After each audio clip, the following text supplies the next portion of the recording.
Olá, boa noite. Você já está assistindo Consumidor em Pauta. Programa que vai ao ar diariamente de segunda a sexta-feira. Um programa de utilidade pública aqui da nossa TVE. E esse programa vai ao ar de segunda a sexta, das 6h30 até as 7h. Termina o radar, termina a boa música do radar e nós entramos no ar para falar de diversos assuntos. Mais diversos. Hoje, por exemplo, nós vamos falar de direito do trabalho e eu logo vou dizer para vocês quem são os nossos convidados. Mas esse programa trata de vários assuntos. Vocês já sabem, né? Estão acostumados a tratar conosco, a assistir o programa, então já sabem que vocês mandam as perguntas para cá, nós vamos respondendo na medida do possível, na medida em que elas vão chegando aqui na TVE. Esse programa começa às 6h30, até o final de semana só. Depois, a partir de segunda-feira, o programa terá mais 15 minutos, então vai ser um programa de 45 minutos e vai começar às 6h45. Nós vamos ficar aqui no ar das 18h45 até as 19h30, tá bem? Então é oportunidade para vocês perguntar tudo aquilo que vocês quiserem. Não fiquem com nenhuma dúvida aí. Perguntem tudo. Nós vamos tratar de responder aqui no programa. Tá bem? Vocês podem fazer perguntas através desses endereços que eu vou dar para vocês aí. Primeiro, o nosso e-mail, que é consumidorempauta@tve.com.br.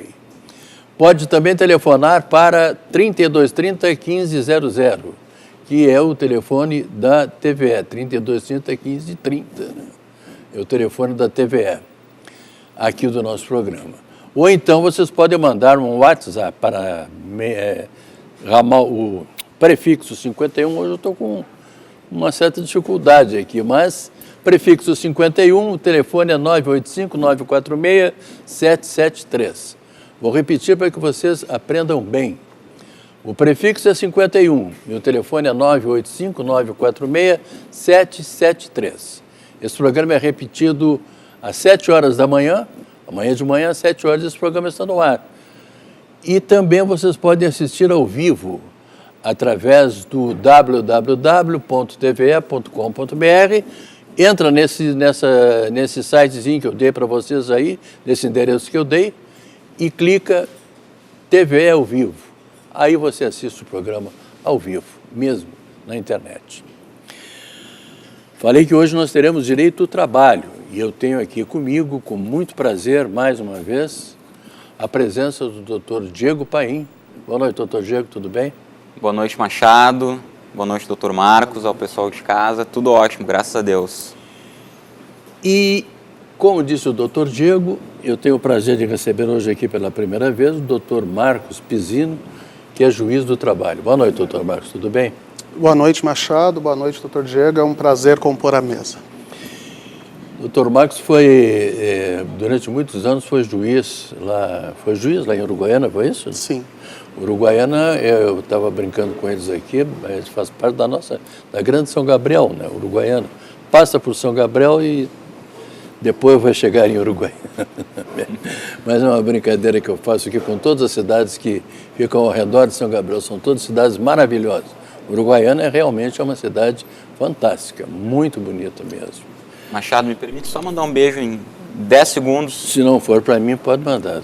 A minha cliente Rosana foi hoje lá no escritório e ela descobri que ela assiste todos os dias do programa, Machado. Que bom. Gosta muito do professor Cláudio Bonato, dos demais colegas que compõem aqui a mesa, então mandar um beijo e dizer para ela que vai dar tudo certo, tá, Rosana? Ela está com uma questão delicada. Tá vendo, Rosana? Foi procurar o Dr. Diego, foi procurar gente boa. Vamos começar com as perguntas de hoje, então, porque nós temos muitas, temos várias, e elas vão chegando ainda por telefone. Dr. Diego Paim, o Renato mora na cidade de Canoas. Ele diz o seguinte: estou de aviso prévio numa empresa onde trabalhei por mais de 4 anos. Pergunto se durante o aviso prévio posso ser demitido por justa causa. Muito bem, seu Renato. Pois bem, a parte que decidir rescindir o contrato de trabalho deve comunicar a outra parte com uma antecedência mínima de 30 dias, via de regra. Então, se você pede demissão, você tem que cumprir ainda 30 dias, que é o tempo que a empresa leva para arranjar algum funcionário para substituir a sua vaga. Da mesma forma que se a empresa lhe dispensa, você tem esses 30 dias de aviso prévio. Se não for trabalhado, vai ser indenizado, mas no seu caso foi trabalhado, né, que é para você arranjar um novo emprego também.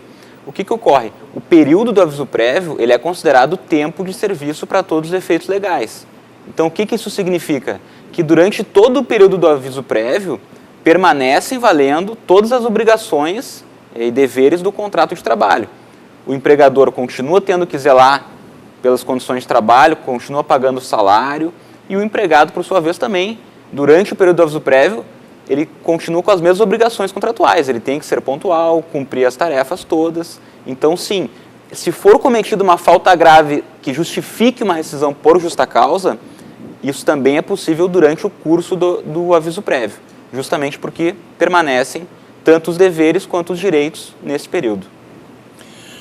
Doutor Marcos Pisino, a pergunta é de um telespectador aqui de Porto Alegre, o nome dele é Alexandre, e ele pergunta o seguinte: gostaria de saber como a empresa deve calcular meu adicional de periculosidade. Ela deve calcular sobre o meu salário base ou sobre a minha remuneração? Pergunta o Alexandre. Boa noite, Alexandre, tudo bem? A resposta para a sua pergunta passa pela profissão que você exerce. Como regra, o adicional de periculosidade ele é sempre calculado sobre o salário.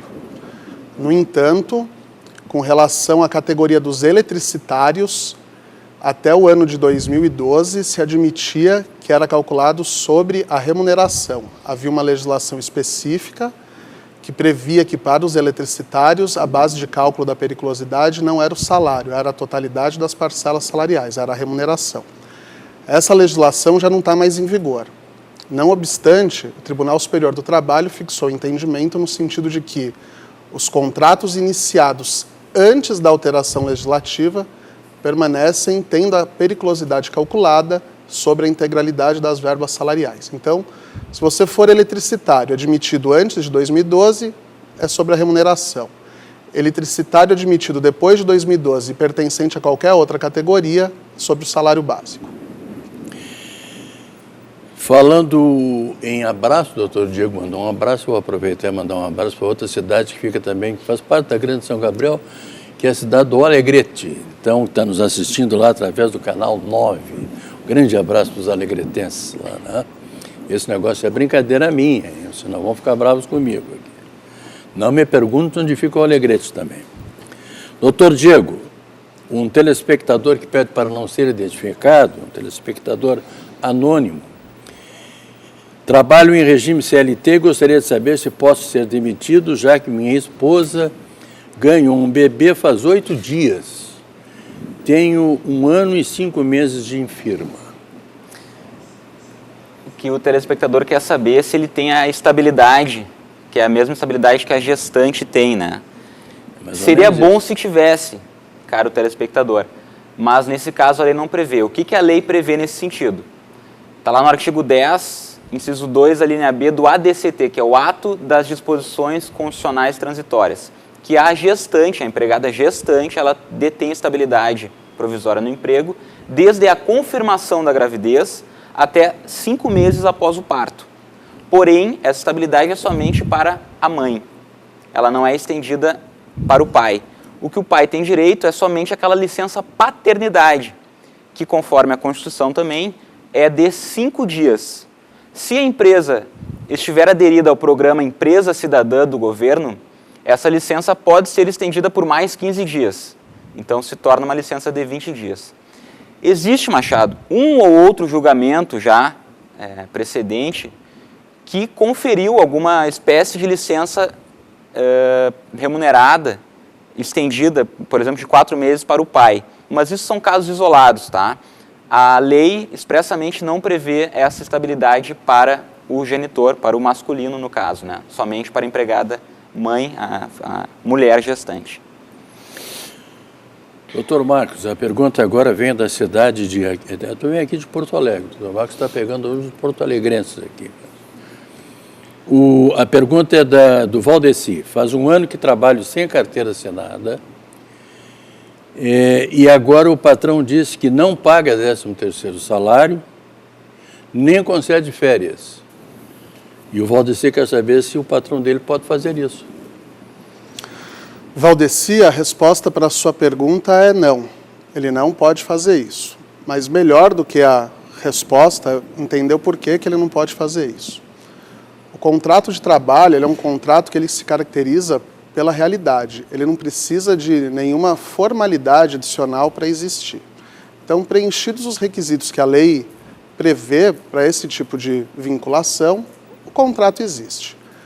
Basicamente, o trabalho tem que ser subordinado, tem que ser feito por alguém para alguém, tem que ser um trabalho feito pessoalmente, as atividades que o trabalhador exerce devem estar inseridas no contexto do empregador e é um trabalho remunerado.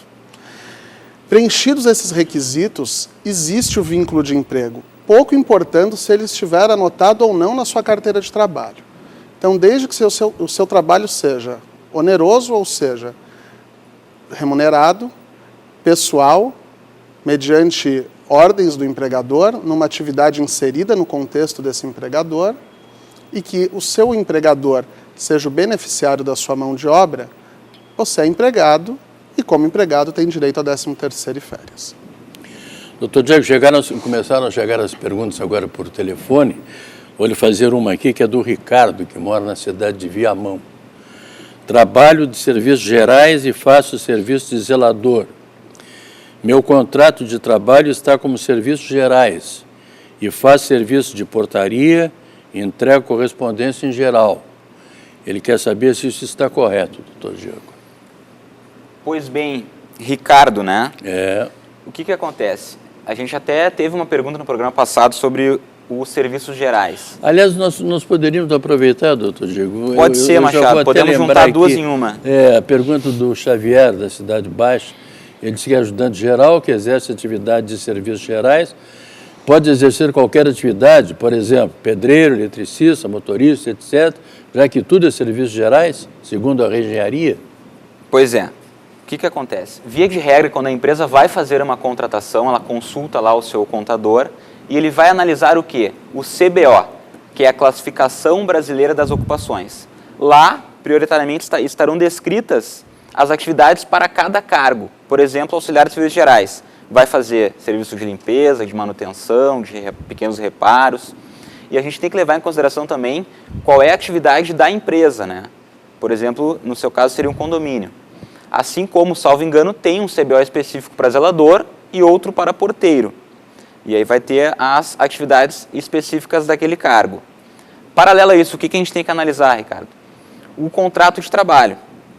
O artigo 456 da CLT prevê que o empregado, primeiro que as atividades estarão dispostas no contrato de trabalho, tá? E se não estiverem, será considerado regular as atividades que forem compatíveis com a condição pessoal do empregado. O empregador ele tem o jus variandi, que a gente chama, que é o poder diretivo de incumbir as atividades que ele entende devidas para aquele cargo àquele trabalhador, desde que compatíveis com a sua condição pessoal. Né? Por exemplo, não vai contratar serviços gerais para fazer um serviço de contadoria, por exemplo, que aí está muito além da capacidade dele, né, para o cargo. Se o trabalhador é contratado para uma função, eu vou ter que resumir, tá, Machado? Sim. É contratado para uma função, mas desempenha diversas outras funções incompatíveis, é possível, aí eu aconselho que procure um advogado trabalhista de confiança, da sua confiança, né? É possível que se busque na justiça um plus salarial, né, um aumento salarial por acúmulo de funções, porque ele está agregando diversas funções que não eram originalmente contratadas para aquele cargo. Então, a minha sugestão é que tu procures um advogado para verificar o teu contrato de trabalho, o teu contrato de realidade, como bem expôs aqui o Dr. Marcos anteriormente. Na prática, né, você faz funções diversas da que foi contratado, é isso que a gente tem que analisar. Doutor Marcos, tem uma outra pergunta aqui, também aqui de Porto Alegre, de um telespectador, uma telespectadora que se mantém anônima. Trabalho numa casa de família segundas, quartas e sextas, todo o mês. Meu horário é das 13 às 17 horas. Aí ela pergunta, isso não configura vínculo de emprego? Machado, configura sim. Para essa telespectadora que prefere não se identificar, a resposta é que configura. Havia uma discussão nas decisões dos tribunais a respeito da quantidade de dias por semana necessário para configurar o vínculo de emprego de um trabalhador doméstico. Desde 2015, essa questão está resolvida. Mais do que 2 dias na semana tem vínculo de emprego. O exemplo dado aqui são 3 dias, segundas, quartas e sextas-feiras. Então, preencheu o requisito de mais do que 2 dias na semana, tem um vínculo de emprego, sim. Doutor Diego, tem uma pergunta aqui que chegou por telefone, é do Flávio, que mora aqui em Canoas. Ele pergunta o seguinte: como faço para conferir se os cálculos que meu advogado me apresenta após a ação trabalhista estão corretos? Tem como fazer isso, doutor Diego? Eu sei que é complicado, porque envolve um ou outro advogado. Exatamente. Flávio, primeiro ponto que eu vou ter que responder, tá? Eu não posso, como advogado, opinar em outro caso de algum colega advogado. Então, o meu principal conselho para ti é que tu deves marcar uma reunião com o teu procurador, com o teu advogado no escritório dele, tá? E lá pedir explicações para verificar, ele até pode lhe apresentar, de repente, os cálculos do próprio processo, para lhe explicar exatamente. E o cálculo trabalhista, né, doutor Marcos, não é um cálculo simples, né? Não.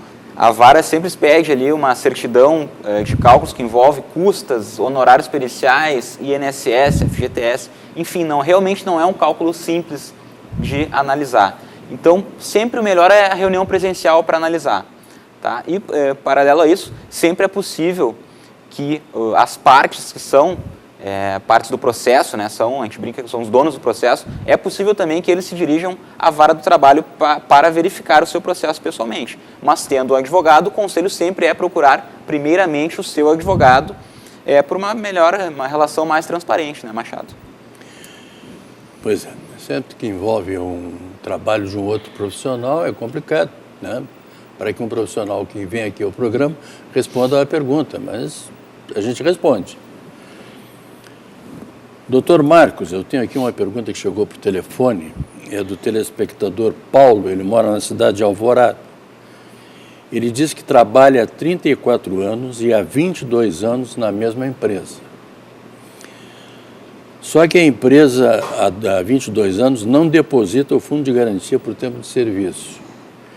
Ele paga 7 mil de imposto de renda e agora está com o salário atrasado há 8 meses. Ele se aposentou há 4 anos e seguiu tudo na mesma. Ele quer saber o que ele faz para não pagar o imposto de renda, já que ele não recebe o fundo de garantia. Tem como fazer isso, doutor? Não tem. Infelizmente, para o senhor, não tem como fazer isso, não. O imposto de renda é devido por quem aufere renda. Se o senhor tiver renda, vai ter que pagar o imposto. E tem uma situação aí que tem que ser levada em consideração ainda. Imposto de renda é uma tributação por homologação. É o senhor que informa quanto recebeu e é o senhor que diz quanto vai pagar. É que, Machado, há um equívoco das pessoas em relação a isso, que elas se apegam só ao que o empregador declara. E não é verdade. Se o trabalhador tiver duas rendas, ele tem que declarar aquela que o empregador já fez o lançamento, como também informar a outra renda. Claro. Então, não tem como fugir do leão. Doutor Diego, a dona Eunice mora na cidade de Esteio e ela quer saber o seguinte: faz 5 meses que trabalho numa casa de família e ganho R$ 750 por mês. Não tenho carteira assinada, estou de férias por 20 dias e fiquei sabendo que meu patrão foi despedido do emprego. Acredito que serei despedida na volta das férias dele, na volta das férias dela, né? Se isso acontecer, quais são os meus direitos? Pois bem, Eunice, primeira coisa que temos que avaliar, que ao que parece você tem um vínculo de emprego não reconhecido em carteira de trabalho. Como o doutor Marcos respondeu na pergunta anterior, acho que 2 anteriores, a Lei Complementar número 150, de 1º de junho de 2015, pacificou esse entendimento de que é considerado empregado doméstico com vínculo na carteira de trabalho aquele que trabalhar por mais de 2 vezes na semana, de forma subordinada, pessoal, onerosa, né, recebendo um salário para isso. Então, o primeiro ponto é esse. Se você preenche os requisitos do vínculo de emprego, trabalha para essa família por mais de 3 vezes por semana, pelo seu salário de 750, imagino que seja um meio turno ou alguns dias na semana somente, você tem direito, para começar, tem direito de ter a carteira de trabalho assinada. E aí o seu empregador tem que fazer o recolhimento pelo e-social. Ali estarão inclusos o recolhimento do INSS, FGTS, seguro contra acidentes, indenização compensatória lá para dispensa, e fora os direitos a aviso quando você for dispensada, vai receber férias também, integrais proporcionais, não sei se já foi pago alguma coisa durante o contrato de trabalho, deve receber também o 13º salário, né, proporcional, e, inclusive, a multa do FGTS, os depósitos e a multa, porque não foram recolhidos anteriormente. Então, eu entendo que, nesse caso, não tendo sido reconhecido o vínculo anteriormente, também é devida a multa. Então, você tem direito a todas as verbas rescisórias, além das contratuais também devidas decorrentes do vínculo de emprego, já que não foi assinada a carteira, né? Doutor José, tem uma pergunta aqui doutor Marcos, é o José lá de Gravataí, ele faz uma pergunta e pede que ela seja encaminhada ao doutor Marcos e eu vou fazê-lo. José de Gravataí para o juiz. Ele tem 65 anos e se aposentou em 2015, depois de 25 anos de empresa. A empresa pediu para ele cancelar a aposentadoria ou pedir demissão. Ele entrou na justiça para pedir os direitos relativos à rescisão, mas até agora nada. Quer saber se, em função da idade, ele tem alguma prioridade de julgamento. Senhor José, o senhor tem prioridade de julgamento, sim, pela idade, e pessoas que se enquadrem em outras situações, principalmente relacionadas à doença, também têm. Se o senhor tivesse mais de 80 anos, teria ainda uma super preferência. Não é o seu caso, tem apenas 65. Então, tem preferência em relação aos demais processos, mas ainda há uma classe que tem uma preferência além da sua. A tramitação do processo é demorada mesmo. A justiça é menos eficaz do que a população gostaria de ser, porque tem uma demanda excessiva, tem pouca mão de obra disponível para vencer tudo isso e, principalmente, tem todas as questões processuais envolvidas. Então, ele tem 63 anos. 63. A preferência persiste por igual. Acima de 60 anos ele já teria a preferência, Machado. A grande questão que se coloca é que não basta que o senhor ganhe os seus direitos na justiça, porque a justiça também tem que lhe entregar os seus direitos. E aí vai depender de conseguir ou não cobrar do seu empregador. Então, o processo é demorado mesmo. De alento para o senhor é que todo esse valor é corrigido. Sei que para quem precisa do dinheiro com uma certa velocidade, receber corrigido depois pode não ser suficiente. Mas ao menos ele é corrigido. Doutor Diego, vou lhe fazer a última pergunta do programa. Nós temos mais 3 minutos de programa, depois vamos ter mais tempo, semana que vem em diante. O Marcelino, que mora na cidade de Alvorada, ele foi chamado no escritório da empresa onde trabalho faz 4 anos e o gerente me propôs ser demitido desde que devolvesse os 40% do fundo de garantia por tempo de serviço. E ele quer saber se isso é permitido, doutor Diego. Marcelino, muita calma nessa hora, tá? Esse acordo ele não é permitido, tá? Ainda é considerado um ato ilícito perante a justiça. A lei não prevê essa possibilidade, porque justamente estaria se simulando uma rescisão para que tenha acesso ao programa de seguro-desemprego, que é pago pelo governo. O que a reforma trabalhista trouxe de novidade lá em 2017, no final de 2017, e que o pessoal confunde, é a nova modalidade de rescisão por mútuo acordo entre as partes, que está prevista no artigo 484-A da CLT. Nessa rescisão, o empregado ele recebe, se tiver o aviso prévio indenizado, pela metade. A multa do FGTS também é de 20% em vez de 40%. Ele consegue sacar até 80% dos valores do fundo de garantia e aí ele não terá acesso ao programa do seguro-desemprego. Mas qualquer acordo fora disso ainda é considerado ilegal. Nós tivemos um prazer muito grande, eu tive um prazer muito grande de conversar hoje aqui com o doutor Marcos Pizzino, que é juiz do trabalho. Quero agradecer a ele e dizer que essas portas aqui estão abertas, doutor. Não precisa esperar o doutor Diego lhe convidar, não. Só pode vir a hora que o senhor quiser. Muito obrigado, Machado. Foi um prazer compor a mesa, como eu falei no começo. Foi uma satisfação enorme poder responder às dúvidas dos seus telespectadores. Espero tê-los ajudado aí nas questões que envolvam os contratos de trabalho e o dia a dia da relação de emprego. Muito obrigado, doutor Marcos Pizino. Doutor Diego Paim, muito obrigado. Eu que agradeço, é sempre um prazer, Machado. Agradeço ao doutor Marcos por ter aceitado o convite.